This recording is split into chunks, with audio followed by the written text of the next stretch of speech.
Nama saya Selen Melianti, saya dari Komite Mutu dan K3 Rumah Sakit Ukrida.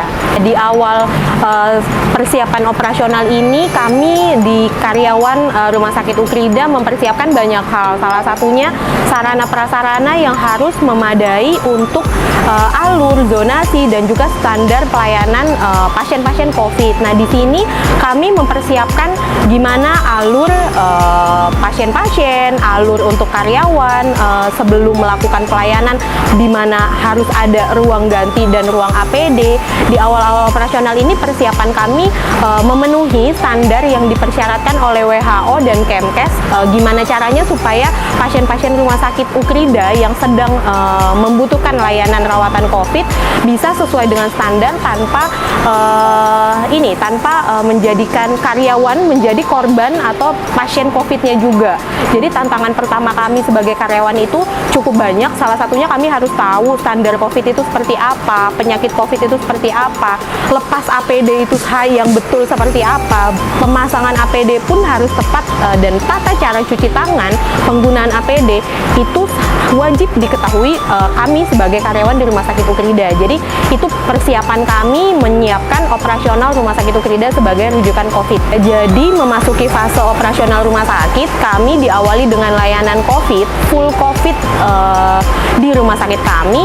Salah satu tantangan kami sebagai karyawan Rumah Sakit Ukrida adalah memastikan kami tetap sehat, tentunya tetap selamat dalam bekerja supaya menangani pasien-pasien itu lebih optimal. Selain itu juga kami mengalami kecemasan yang lebih tinggi dibandingkan karyawan-karyawan lain gitu. Jadi kalau tempat-tempat lain mungkin tidak menerima COVID atau ada pelayanan COVID dan non-COVID, Rumah Sakit Ukrida diawali dengan full layanan COVID. Kami pun sebagai karyawan di back office sekalipun mengalami kecemasan yang cukup tinggi gitu, karena tingkat stres lebih dibandingkan rumah sakit yang lain tidak menerima COVID, dan juga layanan kami full berada pada layanan COVID. Jadi teman-teman atau karyawan-karyawan di Rumah Sakit Ukrida, termasuk saya salah satunya, walaupun di back office sekalipun, saya merasa ada kecemasan, terutama pada saat saya pulang ke rumah. Jangan sampai nanti karyawan sehat, tapi keluarga saya jadi sakit. Jangan sampai nanti imun saya ngedrop, akhirnya saya menjadi pasien COVID. Nah, itu yang kesan-kesan yang saya hadapi di awal operasional Rumah Sakit Ukrida sebagai karyawan, walaupun saya karyawan back office gitu. Jadi itu yang menjadi salah satu tantangan di awal operasional rumah sakit. Di tahap ketiga, saya merasakan perjalanan COVID dari mulai varian Alpha. Ternyata pada saat Alpha ini sudah menurun angkanya, kami merasakan juga pasien-pasien ternyata berkurang. Kami sangat happy gitu. Saya pun sebagai karyawan di back office merasa senang, ternyata masyarakat sudah menurun. Angka COVID di masyarakat itu ternyata turun di fase itu.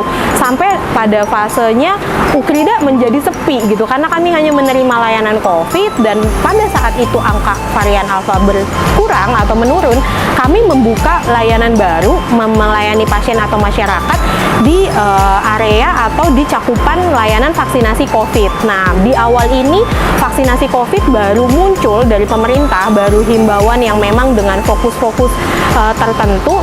Jadi layanan vaksinasi COVID ini menjadi salah satu layanan Rumah Sakit Ukrida pada saat kasus Alpha menurun di saat itu. Nah, di fase layanan COVID ini kami merasakan ada perbedaan gitu. Jadi di fase vaksinasi booming di awal, ternyata masyarakat itu masih banyak yang belum paham isu pro kontra antara vaksin yang halal, yang tidak mengandung ABCD. Itu menjadi tantangan kami. Kebetulan pada saat itu saya bertugas sebagai petugas vaksinasi juga, tim registrasi. Jadi kami punya tim untuk melayani vaksinasi lingkup masyarakat. Sasaran vaksinasi itu di awal-awal tidak semua orang bisa memberikan atau mendapatkan vaksinasi COVID. Diawali dengan petugas kesehatan, lalu ada tenaga pendidik, ada pemuka agama, sampai dengan prioritas di lansia atau masyarakat rentan. Di fase itu kami harus memfilter, saya harus memfilter siapa sih sasarannya, sesuai nggak dengan sasaran pemerintah. Nah, di disinilah konflik-konflik itu ternyata saya rasakan.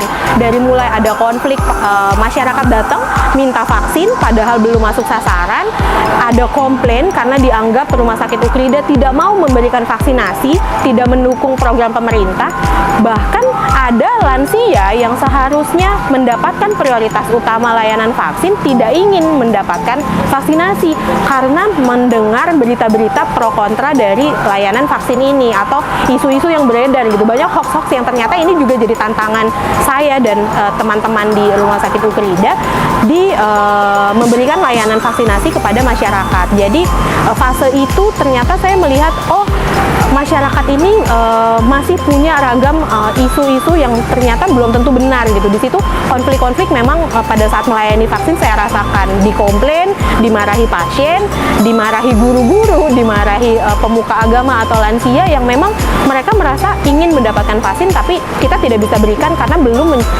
menjadi sasaran utama atau prioritas di saat itu. Masuk ke tahap selanjutnya, Rumah Sakit Ukrida memasuki layanan new normal. New normal ini kami membuka layanan umum dan layanan COVID. Di sini tantangan saya sebagai karyawan, kami harus memastikan yang mana zona merah, yang mana zona hijau.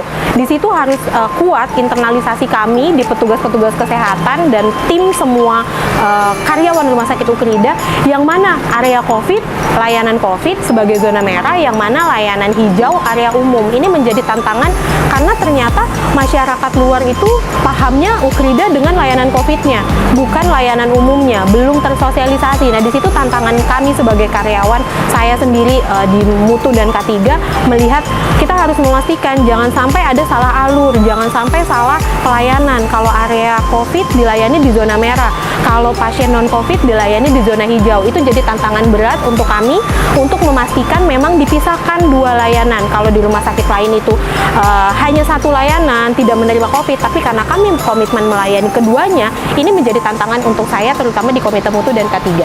Setelah layanan new normal ini, salah satunya BPJS. BPJS ini jadi satu ujung tombak awal layanan umum Rumah Sakit Ukrida. Saya merasakan proses kerjasama dengan BPJS dari yang layanannya masih kosong karena kami baru sosialisasi dengan FKTP atau Vaskes dasar, Vaskes tingkat 1. Sekarang layanannya sudah makin banyak, sudah makin meningkat dengan kerjasama menerima layanan BPJS ini. Jadi yang awalnya masih sepi-sepi, sekarang pasien sudah rame dengan berbagai macam kebutuhan-kebutuhan dan saran-saran yang masuk juga dari pasien. Ini meningkatkan kunjungan di Rumah Sakit Ukrida. Jadi mulai ada perbedaan, saya merasakan ada perbedaan layanan COVID dan layanan BPJS di saat ini Rumah Sakit Ukrida. Harapan saya untuk Rumah Sakit Ukrida, semoga layanan di Rumah Sakit Ukrida semakin baik, semakin maju, baik dari medis, keperawatan, ataupun layanan administratif lainnya, sehingga masyarakat di Jakarta, Jakarta Barat, bahkan di Jabodetabek, atau bahkan di Indonesia bisa merasakan layanan Rumah Sakit Ukrida yang menjamin mutu dan keselamatan pasien. Terima kasih.